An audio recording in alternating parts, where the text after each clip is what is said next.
Hello everyone. आज चाहिँ Sunday है, स्पेशल डे, एकदम फादर्स डे पनि हो है। हजुरहरू सबैजना फादर्सहरूलाई ह्याप्पी फादर्स डे। र आज मेरो नानीको फादरले पनि स्पेशल सबै उहाँले बनाउनु भएको है खानामा। र के बनाउनु भएको रहेछ स्पेशल हेर्दै गर्नुहोस् है हजुरहरू पनि। स्पेशल बनाउनु भएको छ, यो अचार रहेछ, स्यालेड रहेछ है, यहाँ सब्जी फाक्सिया पक रहेछ है। हेर्नुहोस् है आज स्पेशल डेमा के चाहिँ रहेछ मेरो लागि। लु भनिदिनुहोस् न के बनाउनु भएको। आज चाहिँ एकदम मेरो मनपसन्द है, यो पक र राईको साग बनाएको छु हो, मेरो स्टाइलले हो। त्यहाँदेखि यो दही छ, त्यहाँदेखि यो अचार छ, गाजर मुला के हो यो प्याज र यो मलाई चाहिँ यो साह्रो मिठो लाग्छ मुलाको। अनि यो टिम्बुरको अचार छ, यो हालेर प्याज निम्बु के अरे छुर्पी हालेर बनाएको छु। ल हेर्नुहोस् है हामीहरू अब डिनर गर्छ, हजुरहरू पनि इन्जोय गर्नुहोस् है। चामल चाहिँ अनि चामल चाहिँ यो अलिक बस्तीको चामल चाहिँ बस्तीको चामल र यही बस्तीको चामल र के भन्छ यसलाई मकैको चामल मिक्स गरेर बनाएको छु। आज एकदम सन्डे म आफै बनाएको, धेरै दिन बाद बनाएको, कस्तो भएको नि। फर्स्ट एट्याक चाहिँ म अचारमा दिइहाल्छु है। तपाईँ खोर्सानी हाल्दै खाए खाए हजुरहरू।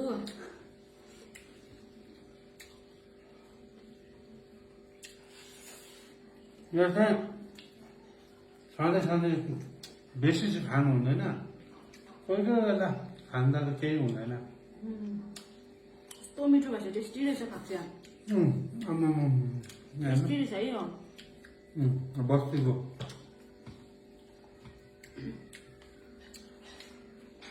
यो चाहिँ गोस्थानमा होइन, उता हाम्रै गाउँबाट लिएर आएको बस्तीको मिठो।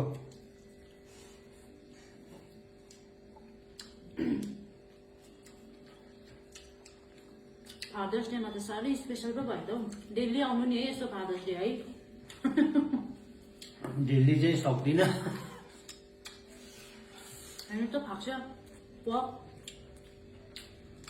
डेलीले टल्किँदैछ, खाँदा पनि कस्तो टेस्टी।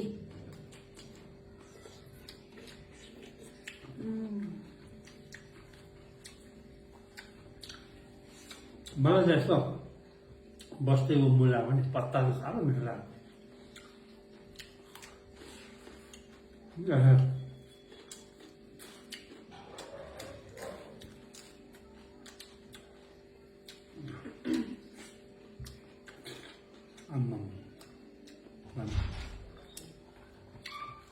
यो बस्तीको यो सुँगुरको मासुको चाहिँ नि त्यो मक मक मक गनाउँछ कि साह्रै मिठो लाग्छ।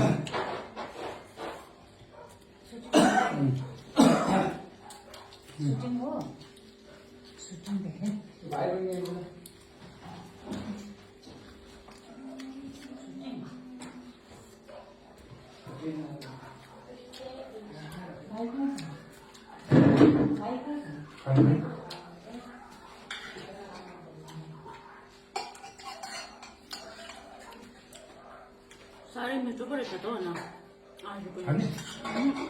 मान पनि पुरा बेसी भयो।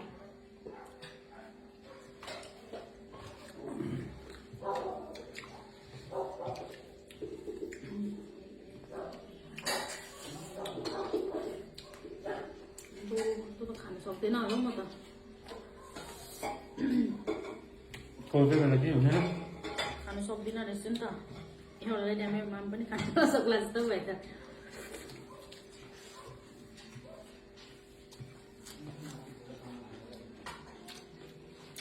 म दही त बिर्सिन्छु त। यो चाहिँ कसरी बनाएको भन्दा सबैले पिसेर मसला मालपत्र सबै कुकरमा हालेर त्यहाँदेखि चाहिँ यसलाई के कुकरमा मजाले सिटी लगाएर बनायो।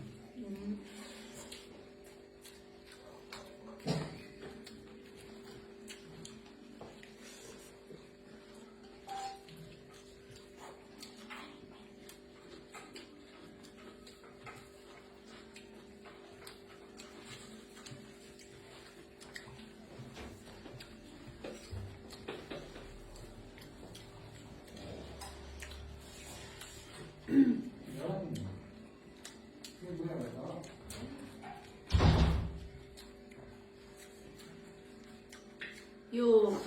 बक चाहिँ यति साह्रो मिठो भइसक्यो कि अरू त बिर्सेछ खानु।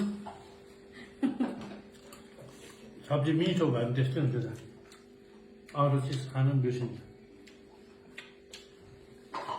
तर यो मासु खाँदा चाहिँ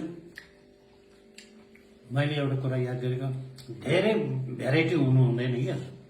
त्यो भयो भने त्यो मासुको मेन उसको स्वाद, त्यो टेस्ट चाहिँ क्या लिनु पाउँदैन। त्यसले भन्दा मासुहरू खाँदा चाहिँ कम्ती हुनुपर्छ भेराइटी, मासुको स्वाद चाहिँ मजा आउँछ।